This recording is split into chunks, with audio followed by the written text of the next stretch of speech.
Alors je fais cette vidéo parce que effectivement on arrive en fin janvier 2021, mais j'avais pas encore fait une rétrospective sur l'année 2020.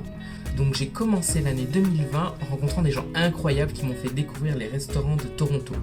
Puis ensuite j'ai découvert la ville en visitant et à faire du patin, où au début j'étais vraiment pas à l'aise là comme on peut le voir sur la vidéo. Et puis tout en n'oubliant pas de fêter bien sûr les fêtes françaises comme les Galettes des Rois ou encore la Chandeleur. Et aussi les événements de Toronto comme le festival de sculpture qui est à Yorkville ou encore au Distillery Market avec le festival des Lumières qui est eu en février. Donc j'ai vraiment commencé à vivre la vie à la canadienne et jusqu'à aller boire mon café dehors le matin alors qu'il faisait moins 12 degrés. En effet, ça réveille. Puis, arrivé en mars, le virus a frappé. À l'heure de pointe, à 8h30 du matin, quasiment vide, il n'y a presque plus personne. Je pense que l'épidémie a affecté pas mal de gens. Et nous voici vendredi au métro à Toronto. Tous les rayons sont complètement vides. Le qu'il y a, c'est que les gens cuisinent pas. Du coup, pour les fruits et les légumes, c'est toujours blindé. Petite update sur les news de Toronto. Donc, l'État de l'Ontario est rentré en état d'urgence hier soir.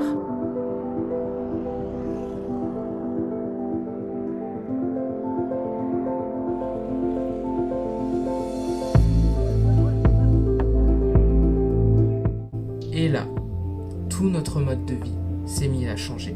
On voyait uniquement les amis en faisant des apéros sur Zoom, ou encore les boîtes de nuit qui étaient le samedi soir à travers les écrans. Bref, ça commençait à être dur pour tout le monde, sachant qu'ensuite il devait faire la queue pour aller au magasin, qu'il y avait ce genre de choses, des commerces qui ont été en difficulté. Je travaille sur un projet ces derniers temps, c'est que j'ai fait une interview avec un petit café. For us as a small business, unfortunately, there wasn't as many incentives or options available for business. Et grâce à vous aussi, j'ai réussi à atteindre les 1000 abonnés sur Instagram, ce qui était vraiment un grand moment de joie. Ça m'a permis aussi d'augmenter mon nombre de sorties, ce confinement, et de voir aussi que la nature commençait à reprendre ses droits.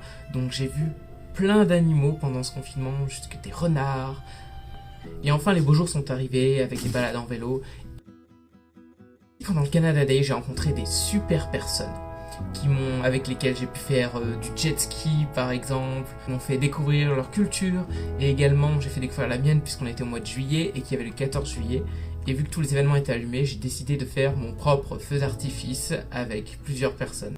J'ai aussi trouvé d'autres personnes via Instagram avec qui j'ai pu revisiter Niagara sous un nouvel angle durant l'été. C'était incroyable. Et c'était avec ces mêmes personnes que ensuite j'ai fait mon road trip dans le nord de l'Ontario.